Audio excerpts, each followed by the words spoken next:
Alpha Wealth Group, bringing the trilogy of estate, tax, and investment planning together. Visit alphawealthgroup.com for a free report. Now, from the Signature Bank Studios.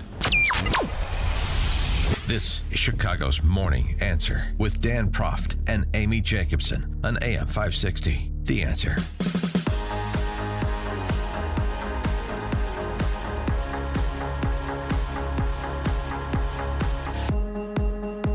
Top of the morning, Dan and Amy. So over the first few days of the COP28 conference in Dubai, that's focused on eco-supremacy, we've had both Secretaries of State Kankles and Longface as the featured representatives of our fair country. John Kerry reissuing his fatwa against fossil fuels. To mention that there's only one simple reason we are in the predicament we are in. No rocket science needed, no new algorithm, no mathematician genius. This is happening because we burn fossil fuel unabatedly in the world. And that's what's doing this. It's a sort of a weak golf applause there for that definitive statement against fossil fuels, where the source of 80% of America's electricity. But anyway, and then you had Kankles following up, spewing lies about climate-related deaths from hot versus cold. Well, she only talked about hot. She didn't talk about cold. Golly, I wonder why. We're seeing and beginning to pay attention and to count and record the deaths that are related to climate, and by far the biggest killer is extreme heat. I mean, even in Europe last summer, which has the ability to count and figure out what happened, they recorded 61,000 deaths because of the heat in Europe. We don't have that kind of number yet from Africa, Asia, Latin America, but we know and estimate that we probably could measure about 500,000 deaths. And the majority of those are women and girls, and particularly pregnant women. And this was all leading up to the godfather of eschatological, apocalyptic, climate folderol. He's back? Al Gore. Oh. A little hat tip to Rush there. Al Gore going off on this bizarre rant about social media. One of the things that you have to do, you see, in order to protect the bloviations of a John Kerry and a Hillary Clinton is shut down opposing viewpoints. We know this. The censorship industrial complex has a role to play here. If you have social media that is dominated by algorithms that pull people down these rabbit holes that are a bit like pitcher plants, these algorithms, they are the digital equivalent of AR-15s. They ought to be banned. They really ought to be banned. It's an abuse of the public forum. But when people are pulled down these rabbit holes, you know what's at the bottom of the rabbit hole? That's where the echo chamber is. And if you spend too much time in the echo chamber, what's weaponized is another form of AI, not artificial intelligence, artificial insanity. I'm serious. QAnon is just the best known version of artificial insanity. And these devices are the enemies of self-government, and they're the enemies of democracy. We need reforms for both democracy and capitalism. Both sets of reforms are possible. Exactly. We need to eliminate the First Amendment just like the Second. And, then we can get on with it. For a response to what is being emitted from Dubai at this conference, pleased to be joined by Bjorn Lomborg, president of the Copenhagen Consensus think tank, author of Best Things First. Bjorn, thanks for joining us again. Appreciate it. Hey, Dan and Amy, it's great to be here. Well, it's a jump ball. You respond to whichever American luminary you'd like. Well, they're certainly giving us a very one-sided perspective. So, look, global warming, as you also know, is a problem. But you really got to put it in context. As you mentioned, Hillary Clinton estimated there's 500,000 heat deaths. And she's probably right. What she forgot to tell you is that every year there's about 4.5 million cold deaths. You're not well informed if you only say, oh my God, there are more heat deaths, and forget to say, but because of global warming, there's also fewer cold deaths. You actually need to tell both things. And of course, that goes to the whole Al Gore point. You're probably not well informed if you only hear the talking points that have been anointed by the climate crowd. And this really does get back to John Kerry's point of saying, oh, it's fossil fuels that are causing this. Yes, global warming is caused by fossil fuels emitting CO2. But remember, we don't burn fossil fuels to annoy Al Gore. We burn it because it fundamentally supports everything we like about civilization. And so it's a little bit like making this very naive comparison and saying, you know what, there's an obesity crisis. The cause is food, so we should eradicate food. No, that's not how you do logic. What you need to do is to find a technology that doesn't emit CO2 but still provides you with lots of cheap and useful energy. That's how you fix climate change, but not just by banning fossil fuels. You're actually going to end up making us all much, much poorer. Well, is there something out there that can do that? Not right now, because if there was something that was cheaper, remember, everybody tells you solar and wind is cheaper, but that's only when the wind is blowing and the sun is shining. But most people, unreasonably, I know, actually want power 24/7. And there it is mostly, there are a few places, but mostly not competitive. If there was a competitive alternative, we'd all have switched. China would have switched to this new thing. But we should be researching those new technologies. So obviously, switching from coal to gas, because gas emits a lot less CO2, that's a smart idea. We should get everybody fracking, not just the US. And we should be investing a lot more in getting, for instance, fourth generation nuclear power going. It may be one of the solutions. Imagine if these new small modular reactors, they're incredibly safe. If they're also incredibly cheap, everyone would buy them. But again, this is a question about making sure that the future becomes so cheap for green energy that not just rich, well-meaning Americans will buy a little bit of it to show off, but China, India, and Africa will do so as well. Well, I had this conversation with Judith Curry, the former head of atmospheric sciences at Georgia Tech, my counterculture podcast, which you can check out at amgreatness.com.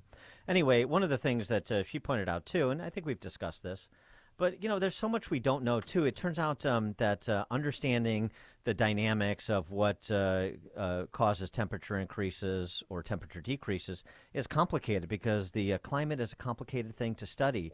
And it's sort of been borne out by all of the predictions of the models that Al Gore relied on 3 decades ago, that have not proven up. I mean, he was predicting end times well before AOC was doing it. And so part of this, though, too, is we have to have some humility about what we don't know in addition to what we think we know and continue the investigation. We don't really know, do we? The absolute impact, on a percentage basis, on a distributive basis of use of fossil fuels, of man, if you will, in terms of climate change, as opposed to the vagaries of the powerful forces that comprise our climate, the chemistry and the physics associated with climate. So Dan, Judith Curry is a great woman, and I love what she's doing. I'm totally going to defer to her because she's a scientist. She's a natural scientist. I'm just a lowly social scientist. So what I try to point out is that even if you get all of this stuff right on the climate models, and I think she's very right in saying there's a lot more uncertainty than we normally talk about, but even if we got all of this right, we got to realize that mankind is incredibly adaptable. When sea levels rise, that's going to be a problem, yes, but it's not like it's going to drown hundreds of millions of people because we actually know how to deal with rising sea levels. Holland is a great example of that. And for very little resources, over 100 years, we will mostly protect almost everywhere on the planet. We already know this from social science models. So what we got to realize is Currently, the COP28, as you're talking about, this gabfest on climate, is telling us we need to go net zero by 2050. What they're not telling us is that the impacts are probably going to be a lot smaller than what you're normally told because we'll actually adapt. But what they are totally not telling you is the costs are going to be phenomenal. So there are actually 2 new papers out that shows how much will going net zero by 2050 cost the world. And the short answer is it will cost $27 trillion each and every year this century. That's just a phenomenal amount of money. Remember, the total global GDP today is about $100 billion. Now, we'll be richer throughout the century, so it'll be a little less, but it will be an inordinate amount of money that we're being asked to offer up to fix a much smaller problem. That's just a bad deal. Well, and the other part of this, too, which is sort of glossed over, so much of it is, you don't have buy-in from OPEC. You don't have buy-in from Russia. You don't have buy-in from China and India, as you mentioned. So if you're talking about saving the planet, then you're going to have to include these other actors. Yes.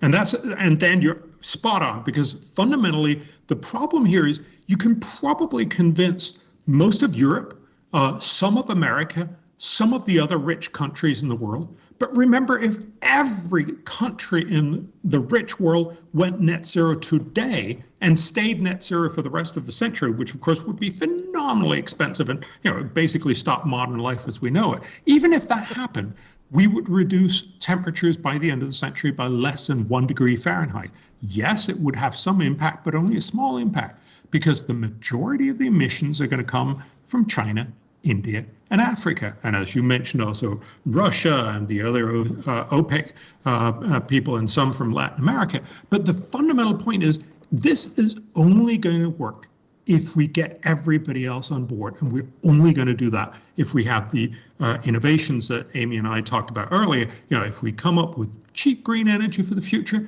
everyone will switch. If it's still going to be as expensive, Democrats and some European countries are going to try and do it, and it'll have no impact, but it will be very costly. So in the 1960s, they told us that oil would be gone in 10 years. In the 80s, remember, acid rain is going to destroy all the crops in 10 years. And I loved it in the 90s when they asked us not to use hairspray because the ozone layer is going to be gone in 10 years. Remember that one? So what's the next thing?